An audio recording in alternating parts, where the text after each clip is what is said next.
कंकड़ चुन चुन महल बनाया, लोग कहे घर मेरा, ना घर मेरा ना घर तेरा, चिड़िया रैन बसेरा, प्यारे चंबल भर दो।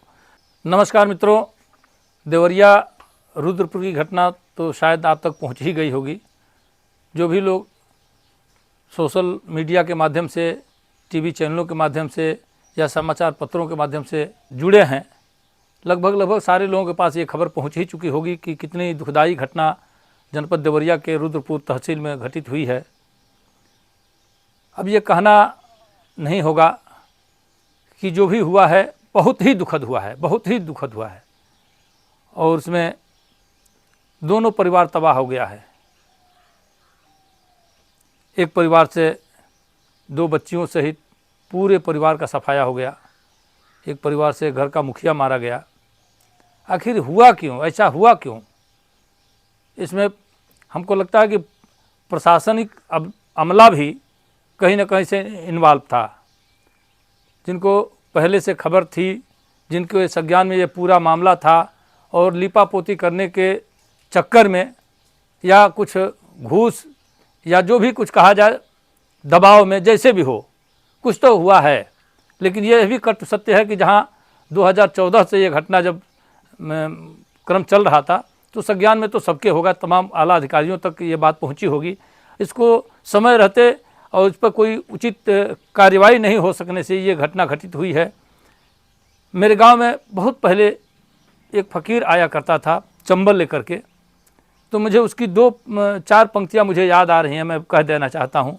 कोई ओढ़े साल दुसाला, कोई मलमल खासा, शाह सिकंदर ओढ़े पितंबर, फिर मरने का आशा, प्यारे चंबल भर दो। फिर कहता था कि कंकड़ चुन चुन महल बनाया, लोग कहे घर मेरा, ना घर मेरा ना घर तेरा, चिड़िया रैन बसेरा, प्यारे चंबल भर दो। तो उसकी बातें मुझे याद आती हैं।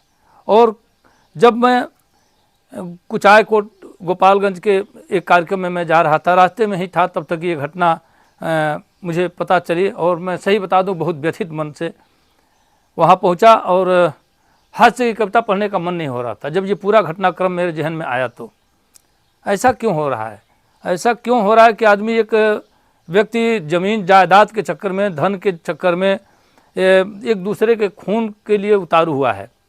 और अब तो ना उस ज़मीन का सुख एक परिवार को इनको मिलेगा या उनको मिलेगा, किसी को भी, किसी परिवार को उसका सुख अब नहीं भोगना है।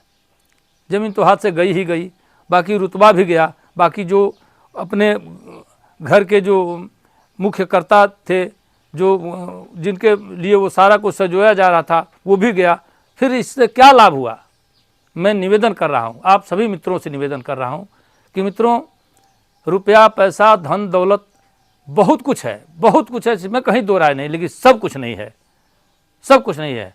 और थोड़ी बहुत परेशानी अगर आपको हो रही है, कहीं थोड़ा कुछ कोई ज़्यादा ही ले रहा है या कहीं कुछ हो गया, तो कानूनी तौर पर उसको निपटा जाए। हाँ, ये भी सत्य है कि कानून उसके पक्ष में खड़ा भी हो, न कि कहीं वो रुपये पैसे के लालच में लिपापोती करके उसको दबाने की कोशिश की जाए। तो मैं सबसे पुनः एक बार निवेदन कर रहा हूँ मित्रों कि आप किसी तरह से किसी के उकसावे में नहीं आकर, कोई जातिगत बात लेकर के इस घटनाक्रम को नहीं देखा जाए। जो भी हुआ है बहुत ही दुखद हुआ है। प्रशासनिक अमला इस समय फ़िलहाल बहुत त्वरित कार्रवाई के लिए तत्पर भी है, और कड़े दिशा निर्देश दिए गए हैं। मैंने सुना अभी समाचार में कि किसी तरह से दोषी जो होगा वो बख्शा नहीं जाएगा हर हालत में, चाहे वो जिसका भी दोष सिद्ध हो, उसको उचित दंड मिलना ही चाहिए, इसमें कहीं दो राय नहीं। मैं पुनः आप सबसे निवेदन करता हूं कि किसी प्रकार की इस तरह की घटनाएं होती हैं, कोई जातिगत घटनाएं होती हैं, कोई बवाल होता है, तो थोड़ा समाज में अगर जीना है हमको, तो एक तरह से मिल बैठ करके कुछ हल हो सकता है, कुछ अपने बड़े बुजुर्गों से हल हो सकता है, कुछ अपने पारिवारिक लोगों के माध्यम से हल हो सकता है, कुछ प्रशासन शासन के द्वारा हल हो सकता है।